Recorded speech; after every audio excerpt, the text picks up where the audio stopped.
Now you've heard our different scenarios, I want to tell you a bit about our process. We started with audience research, which aggregated existing public market research on sentiment with our own surveys and interviews. People in general are optimistic and excited about the future of autonomous vehicles, but they're also anxious and fearful. Younger folks are much more optimistic and excited. Everyone can imagine things like commuting and travel as what they would do in the future of vehicles, as well as things that they might typically do in their living room, like sleeping, watching TV, making calls. We also looked at industry research. There are tons of companies in this space, an ever-evolving number that are getting involved in autonomous vehicles. And we mapped out the general trajectory of how the industry was moving.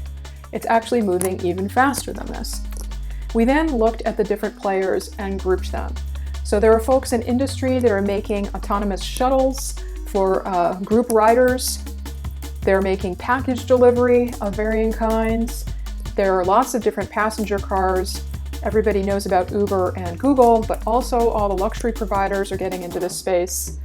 We looked at the dashboard's evolution from traditional classic dashboards like Porsche's old Dash to its evolution, as well as what's happening in current autonomous vehicles and everything in between, as well as the future of dashes according to many companies. Tesla is right at the forefront here. And we looked at configurable seating. Lots of others are also imagining configurable seating for the future of autonomous vehicles. Which brings us to configurable living, where the focus is now on entertainment and relaxation, as well as on full-scale living in campers or even flying in an autonomous carpet. And air, of course, is also evolving just as quickly. So a bit about us. I'm the founder of the Concepts Lab. I teach at Columbia, soon at Berkeley Extension, as well as the General Assembly, and I have nearly 2 decades in the industry. I have a consultancy, Oxford Tech, that does UX and product strategy. I am the executive director of the UX Awards. The next one's coming up on October 4th to 5th at SAP.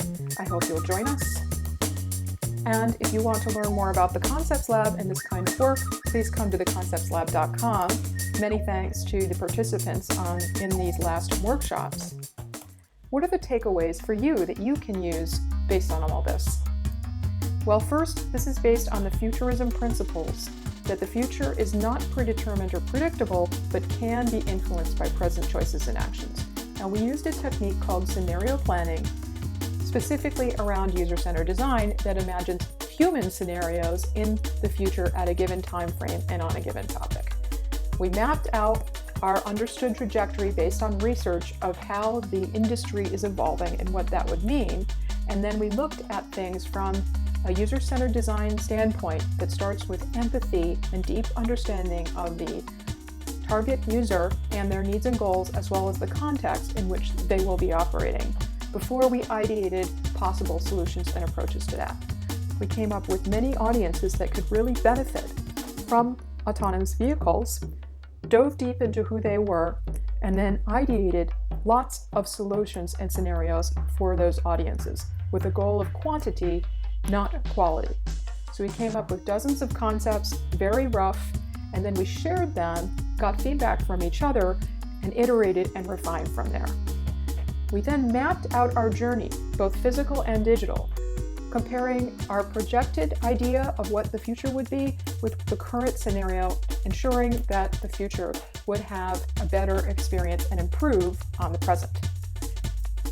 At the base of this was the rapid pace of technological change behind this, which we emphasized, and then we tied it all up with a bow in terms of a coherent narrative that showed our process.